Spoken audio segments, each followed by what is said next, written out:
Your phone buzzes with the auto payment alert on the 3rd of every month, and by now you probably don't even read it anymore.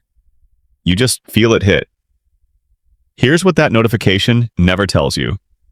The dealership that sold you your car cleared roughly $279 on the vehicle itself.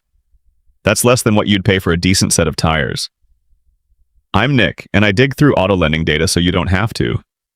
That tiny number isn't proof that dealers are struggling. It's proof that the car was never actually the product being sold. The real money lives somewhere else inside your paperwork, and it's still sitting there quietly, draining your account on the 3rd of every month. Renee signed hers on a Thursday night next to a dish of butterscotch candy.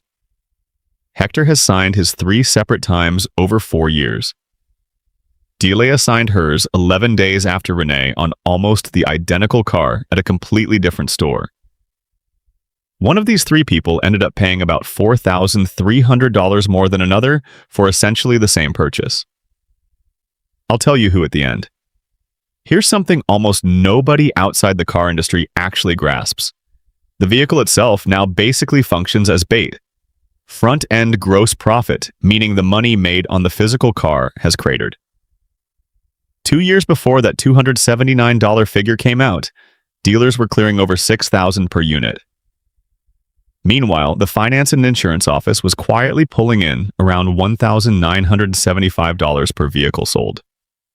Industry analysts now estimate that office accounts for as much as 73% of a dealership's total variable gross profit. Nearly 3/4 of the profit comes out of a single back room. Most buyers never even realize they're going to sit in. So, let's say you spent 3 weeks combing through reviews, emailed 4 different dealers for competing quotes, and walked away having negotiated the price down by $2,300. That's exactly what Renee did, and she had every right to feel good about it. She also just won the least consequential negotiation in the entire building.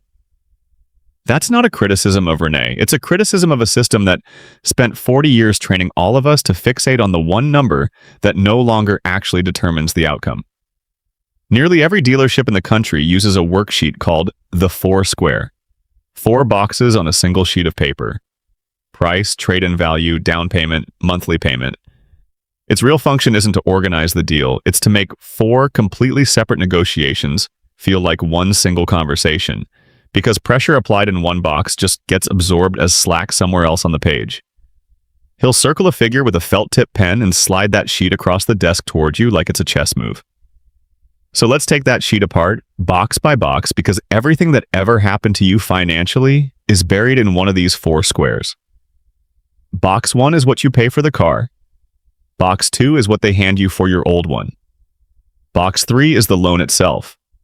Box 4 is everything else they sell you after you thought the deal was already done. We already covered Box 1, that $279. Whatever discount you managed to squeeze out of the sticker price, that was the fight they could afford to let you win, which is exactly why Box 2 gets interesting. Box 2 is where Hector's story lives. Hector drives for a living. Cracked phone mount stuck to the windshield, folder of gas receipts jammed in the door pocket, and a new car roughly every 20 months since 2022. His first one was a Malibu. He owed about $4,000 more on it than it was worth, and the salesman said something that sounded, in the moment, almost generous. "Don't worry about that. We'll just roll it into your new loan." And they did exactly that. The $4,000 he still owed on the car he was trading away got tacked onto the principal of the car he was driving home. He never wrote a check for it. He never felt a thing. He simply started paying interest for the next 72 months on a Chevrolet he no longer even owned. 2 years later, he did it again. That time the hole was about $7,000 deeper than before because the original gap had been quietly compounding the whole time. Then he did it a 3rd time. Hector isn't some rare outlier here. He's roughly sitting in the middle of the pack.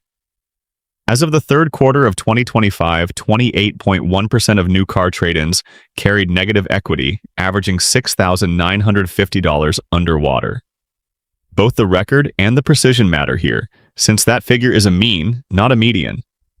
It's pulled upward by the worst cases, which means the typical underwater buyer is actually in better shape than that headline number suggests. But the overall share isn't in dispute. Rolled over negative equity is basically the closest thing consumer finance has to a chain letter. Every transaction resolves the discomfort of the last one by quietly making the next one worse. And because it never shows up as a check you have to write, it feels like nothing ever happened at all.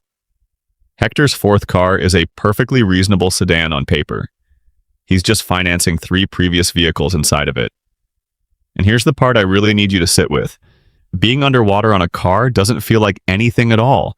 That's the entire problem with it. Nothing shows up in your mailbox. No number flashes red on a statement. It stays completely invisible right up until the day you try to walk away from the car. It's checking your trade-in value on your phone at a stoplight, then checking it again because you assume you must have typed something wrong.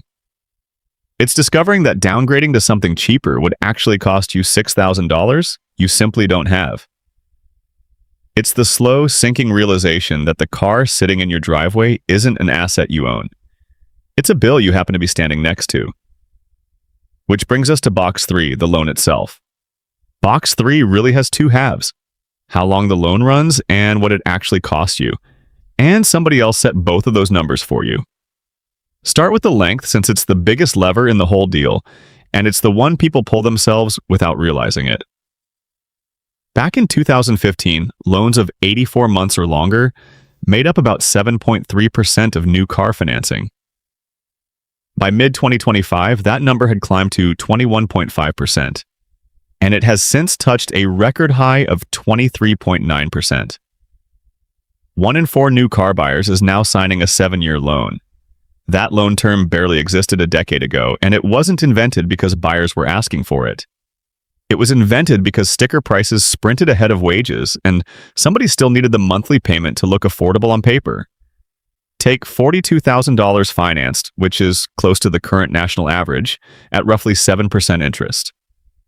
Over 60 months, that costs you about $7,900 in interest. Stretch it to 72 months, and you're looking at roughly $9,600. Stretch it out to 84 months, and you're near $11,300. The payment itself drops by about $130 a month. The total cost climbs by $3,400. That's the silent trade being offered to you every single time somebody says, well, we could probably get that payment down a little. But interest isn't even the expensive part of this equation. The truly expensive part is what loan length does to your equity position. A brand new car sheds roughly 16 to 20% of its value in the very first year alone. That loss is front-loaded, happening fast right out of the gate. A loan, on the other hand, amortizes backloaded, meaning your early payments are almost entirely interest, and your principal barely budges for the first couple of years. You've got 2 curves moving in opposite directions at different speeds, and the gap between them is exactly the window where you owe more than the car is actually worth. On a 60-month loan with a real down payment, that window stays short and shallow. On an 84-month loan with nothing down, that window covers nearly the entire life of the loan. Every single one of Hector's rollovers was a 72-month loan, which is precisely why the hole never had a chance to close before he was back in the showroom again. That's not a design flaw in the 7-year loan. That is the 7-year loan, working exactly as intended.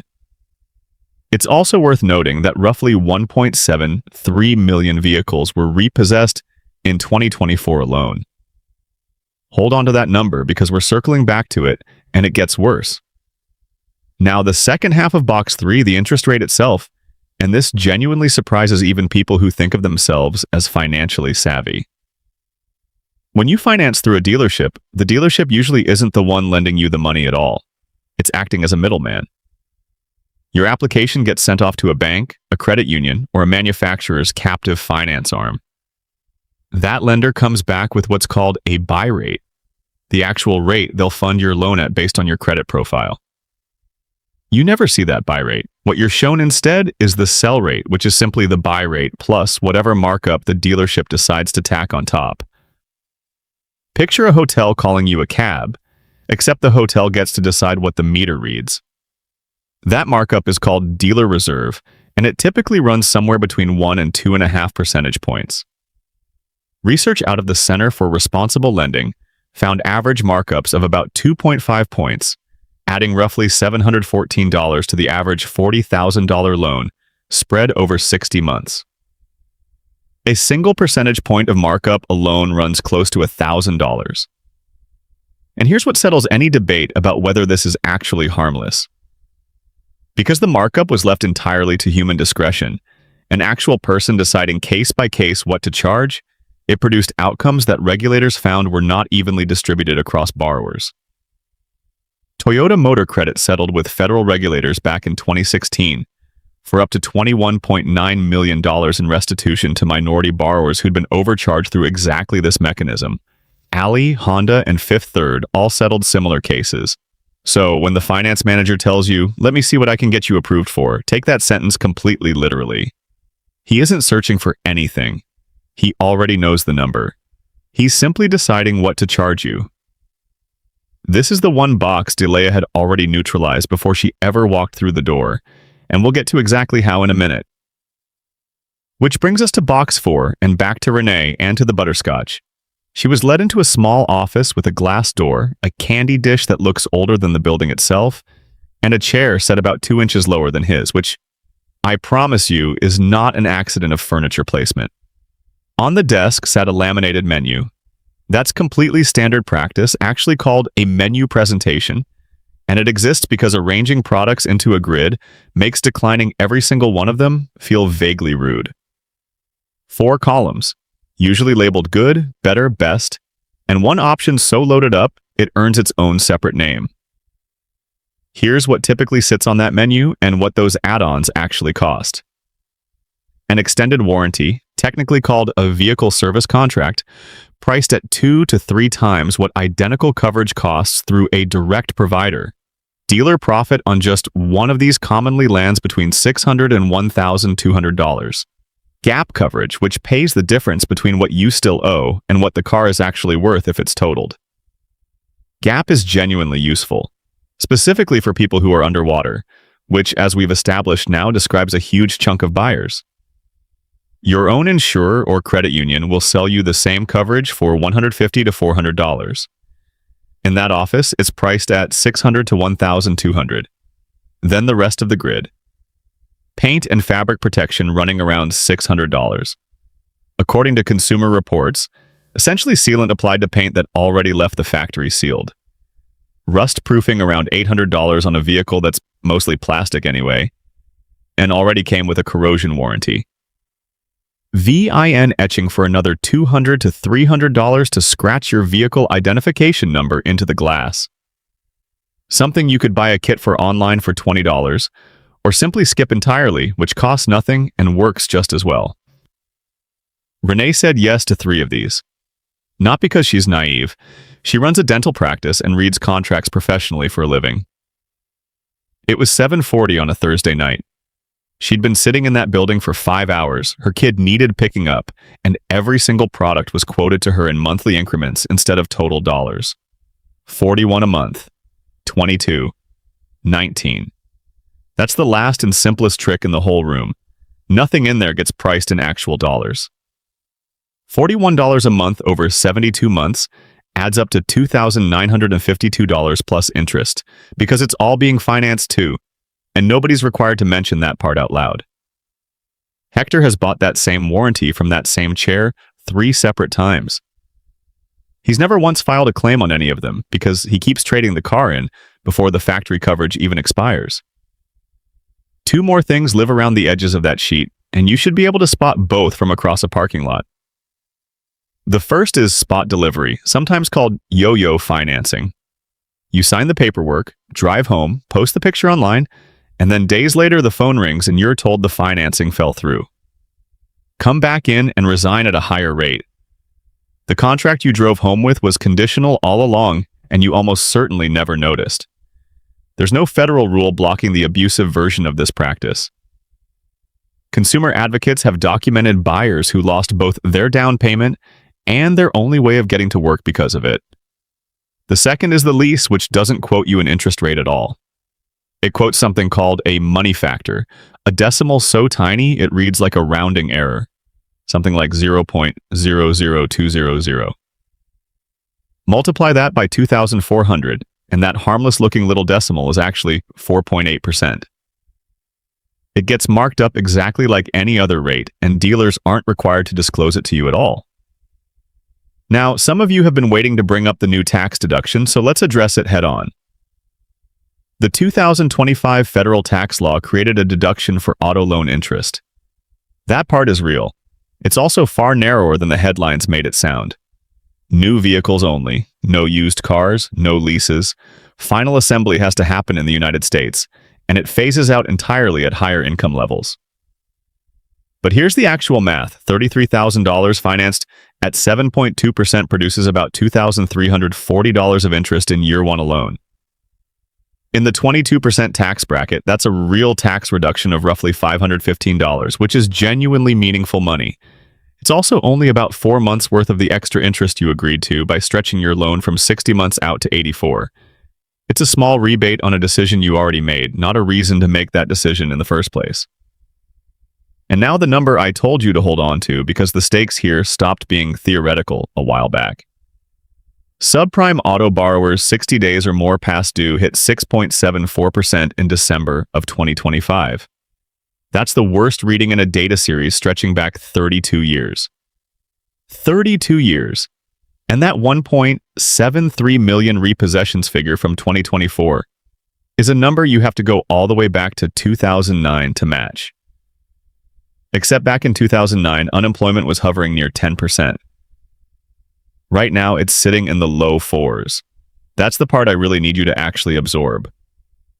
This isn't a recession showing up in the numbers. There's no obvious crisis anyone can point to. This is simply what the structure produces under completely ordinary, healthy economic conditions, which means the structure itself is the crisis. So let me say the thing you're probably not hearing from anyone else on this topic. If you're underwater on a car right now, you didn't do anything stupid. You just met the market exactly where it stood. Prices sprinted ahead of wages, and the only lever anyone ever handed you was loan length, so you pulled the lever you were given. 28% of trade-ins being underwater isn't 28% of people being careless. It's simply what the standard product does to the standard buyer under standard conditions. And honestly, nobody sitting in that building is really your enemy either, which is the frustrating part of all this. There's no single villain to point a finger at. Just a dozen people whose bonuses get calculated off different lines of the exact same invoice, none of whom get paid a dime. When you say, actually, I think I'll just keep my current car another 2 years. By the way, if this is the kind of breakdown you want more of, I run a community where I go deeper into this stuff than YouTube really allows for. Links below if you're curious. Which finally brings us to Delia, 11 days after Renee on almost the exact same car. Delia did 4 specific things, and none of them required being good at confrontation. She walked in already pre-approved. Credit union first, pre-approval in writing, in hand.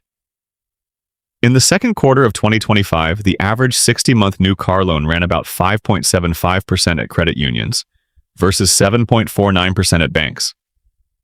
That gap alone is worth thousands of dollars.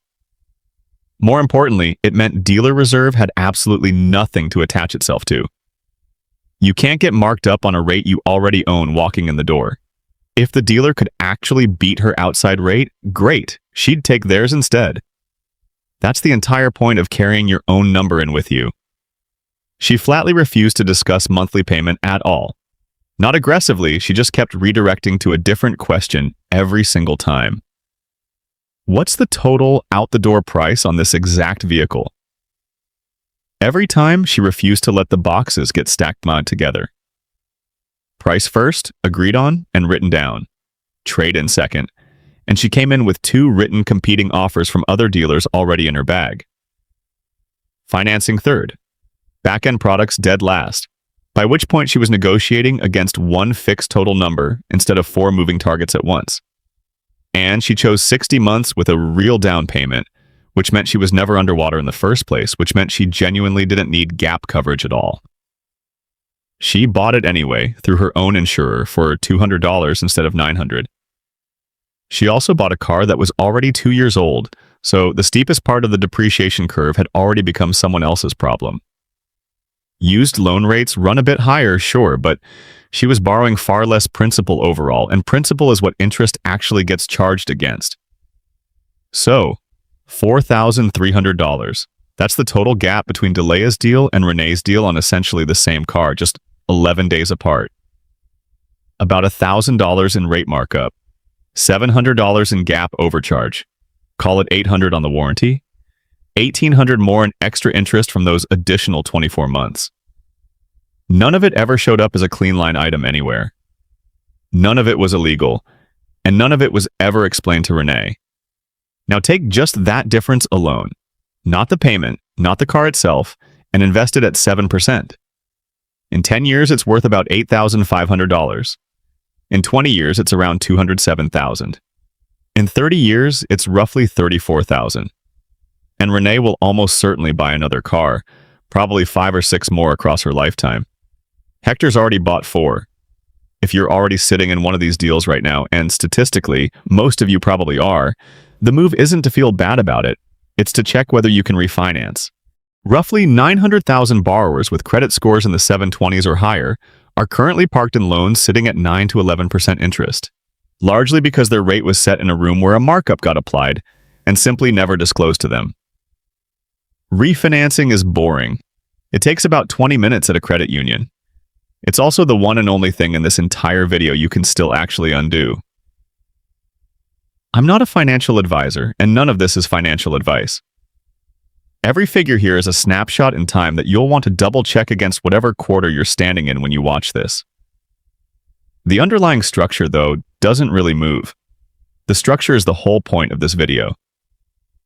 So, on the 3rd of next month, when that notification lands on your phone, don't just feel it.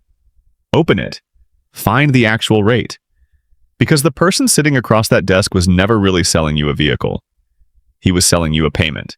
And the car is just the object they hand you, so it feels like you actually bought something.